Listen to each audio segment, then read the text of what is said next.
আমার আপনি সরাসরি দাবিতে চলে আসতে পারেন, তাহলে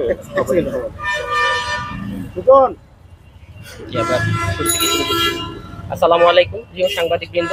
কোটা বিরোধী আন্দোলন নিয়ে সৃষ্ট ঘটনায় আমরা সাধারণ ছাত্ররা গভীরভাবে উদ্বিগ্ন। কোটা নিয়ে আমাদের দাবি পূরণ হয়েছে, কিন্তু এর মধ্যে অনেক প্রাণ ঝরে গেছে। এই আন্দোলনের সুযোগ নিয়ে অনেক নাশকতা হয়েছে। আমরা সাধারণ ছাত্রছাত্রীরা রাজনীতি করতে আসিনি, আমাদের যৌক্তিক দাবি উত্থাপন করতে এসেছিলাম। বর্তমানে ব্যাপারটি যে পর্যায়ে গেছে তাতে আমরা মর্মাহত এবং শঙ্কিত।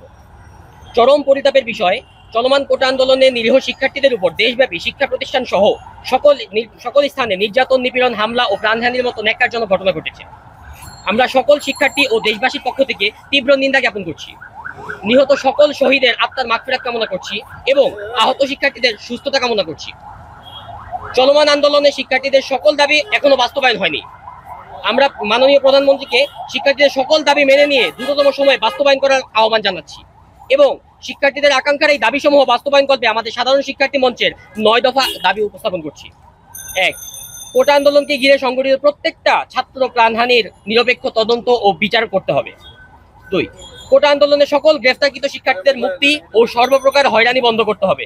এছাড়াও মুক্তিপ্রাপ্ত 6 জন সমন্বয়কবৃন্দকে পরবর্তীতে কোনো প্রকার হয়রানি করা যাবে না। 3. ঢাকা বিশ্ববিদ্যালয় সহ সকল শিক্ষাঙ্গনে বহিরাগত হামলাকারীদের চিহ্নিত করে দ্রুততম সময়ের মধ্যে বিচারের আওতাভুক্ত করতে হবে।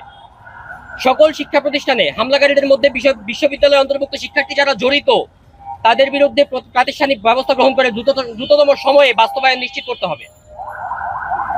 4. সকল শিক্ষা প্রতিষ্ঠানে হামলাকারীদের মধ্যে বিশ্ববিদ্যালয় অন্তর্ভুক্ত শিক্ষার্থী জড়িত তাদের বিরুদ্ধে প্রাতিষ্ঠানিক ব্যবস্থা গ্রহণ করে দ্রুততম বাস্তবায়ন নিশ্চিত করতে হবে। 5. কোটা আন্দোলনে আহত ও শহীদ পরিবারবর্গের স্থায়ী পুনর্বাসন দ্রুততম সময়ের মধ্যে বাস্তবায়ন নিশ্চিত করতে হবে।